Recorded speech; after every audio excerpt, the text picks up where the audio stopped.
好多人問我咧，佢話其實咧就傷風感冒、發燒同我哋嘅腸道嘅健康有冇關係呢？個答案咧係梗係有關係啦，係咪先？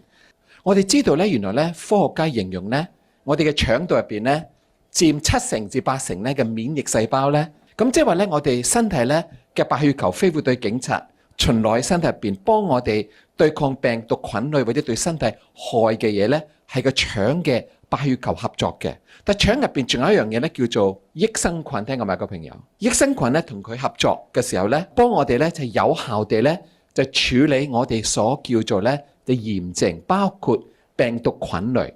我哋要明白一樣嘢咧，每日我哋所食嘅嘢或者飲嘅嘢，我哋嘅身體一定會接觸到一啲污糟嘢嘅，避免唔到㗎啦，係咪，各位朋友？但係身體好叻嘅，我哋嘅腸，第一，我哋個胃會胃酸，會毀滅啲病毒或者菌類。腸入邊咧8成半咧係啲叫做好嘅菌類、好嘅病毒，有啲好嘅病毒嘅原來。